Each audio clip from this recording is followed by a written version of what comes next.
ഒരുപാട് പാഠങ്ങളുള്ള മാസമാണ് ശഹ്റുല്ലാഹിൽ മുഹറം. ഞാൻ ഇന്നലെ സിറാജുൽ ഹുദയിൽ ദിക്ർ ഹൽഖയിൽ വെച്ച് പ്രസംഗിക്കുമ്പോൾ അതിനെ സംബന്ധിച്ച് അല്പം സംസാരിച്ചിരുന്നു. ഇപ്പോൾ അതിലേക്ക് കടന്ന് സംസാരിക്കുന്നില്ല.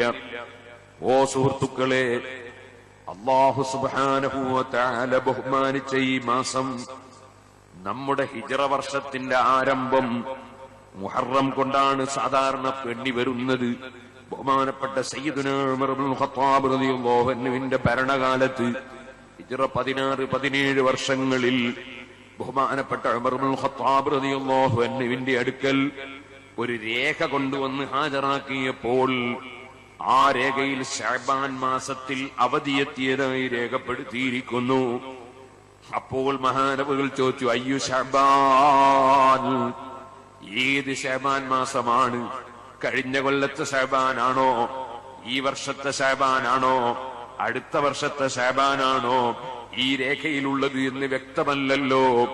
അതുകൊണ്ട് നമുക്ക് അവധികളും തീരുമാനങ്ങളും വിഷയങ്ങളും മനസ്സിലാക്കാൻ ഒരു കലണ്ടർ ആവശ്യമാണ്, ഒരു വർഷം കണക്കാക്കാൻ ഒരു രീതി ആവശ്യമാണ്. അതിന് നിങ്ങളൊക്കെ അഭിപ്രായം പറയൂ എന്ന് പറഞ്ഞുകൊണ്ട് മഹാന്മാരായ സ്വഹാബത്തിനെ ഒരുമിച്ച് കൂട്ടി ഒരു മുശാവറ ചേർന്നപ്പോൾ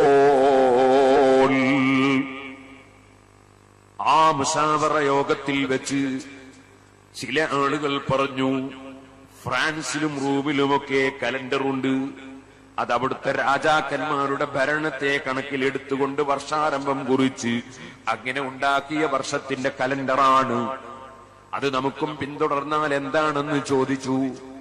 ഉമർ ഇബ്നുൽ ഖത്താബ് റളിയല്ലാഹു അൻഹു അത് വെറുത്തു. കാരണം ഇസ്ലാം എന്ന് പറയുന്നത് ഒരു മഹത്തായ ആശയമാണ്, അത് വലിയ വ്യക്തിത്വം സൂക്ഷിക്കേണ്ട മതമാണ്. അത് വേറെ ഏതെങ്കിലും കക്ഷികളുടേതൊന്നും നമ്മൾ കടമെടുക്കേണ്ട ആവശ്യമില്ല.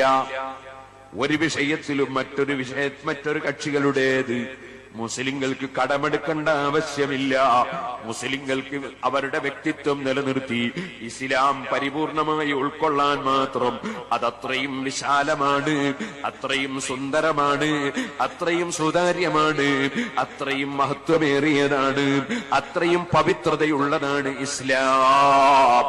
അതുകൊണ്ട് ഫ്രാൻസിന്റെ അതേ പേർഷ്യക്കാരുടേതോ അല്ലെങ്കിൽ അതാ റോമൻകാരുടേതോ അല്ലെങ്കിൽ മറ്റേതെങ്കിലും രാഷ്ട്രക്കാരുടേതോ ഏതെങ്കിലും മതവിഭാഗത്തിന്റെയോ ഒന്നും നമ്മൾ പിന്തുടരേണ്ടവർ അല്ല. നമുക്ക് നമ്മുടേത് തന്നെയാകണം. മഹാനായ ഉമർ ഇബ്നുൽ ഖത്താബ് റളിയല്ലാഹു അൻഹുവിന്റെ മുന്നിൽ ചില സ്വഹാബത്ത് പറഞ്ഞു, എന്നാൽ നമുക്ക് വർഷത്തിന്റെ തുടക്കം 1-ാം വർഷം 2-ാം വർഷം എന്ന് എണ്ണി വരാൻ അഷ്റഫുൽ ഖൽഖ് സല്ലല്ലാഹു അലൈഹി വസല്ലമ തങ്ങളുടെ ജന്മം നടന്ന വർഷം മുതൽക്ക് കൊല്ലം കണക്കാക്കി വരാം. ചിലര് പറഞ്ഞു, നബി സല്ലല്ലാഹു അലൈഹി വസല്ലമ തങ്ങളുടെ നുബുവത്ത് കിട്ടിയ സമയം മുതൽക്ക് നമുക്ക് വർഷം കണക്കാക്കാം. എല്ലാം വലിയ വലിയ നിഅമത്തുകളാണല്ലോ. നബി സല്ലല്ലാഹു അലൈഹി വസല്ലമയുടെ ജന്മം വലിയ അനുഗ്രഹമാണ്, അവിടുത്തേക്ക് നുബുവത്ത് കിട്ടിയത് വലിയ അനുഗ്രഹമാണ്.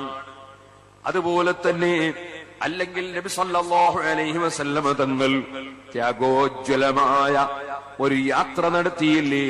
സ്വന്തം നാടും വീടും വിട്ടുകൊണ്ട് സ്വന്തത്തിലും മറ്റുള്ളവർക്കും എല്ലാ പുരോഗതികളും ഭൗതികം അല്ല പാരത്രികമായ പുരോഗതികൾ കൈവരിക്കാനും ഈമാൻ വിതരണം ചെയ്യാനും ഈമാൻ നിലനിർത്താനും ഇസ്ലാം പ്രചരിപ്പിക്കാനും വേണ്ടി സ്വന്തം വീട്ടിൽ നിന്നിറങ്ങി 500ഓളം കിലോമീറ്റർ അകലെ മരുഭൂമിയിലൂടെ നടത്തിയ ഒരു ഹിജ്റയില്ലേ, ലോകപ്രശസ്തമല്ലേ ഹിജ്റ.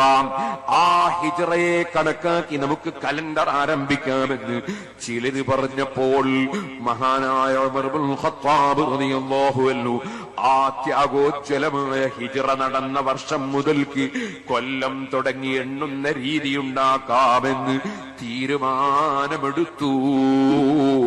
അങ്ങനെ സഹാബത്തിന്റെ ഇജ്മാഅ് കൊണ്ട് സഹാബത്ത് ഏകോപിതമായി തീരുമാനിച്ചതാണ് ഹിജ്റ കലണ്ടർ എന്ന് പറയുന്നത്.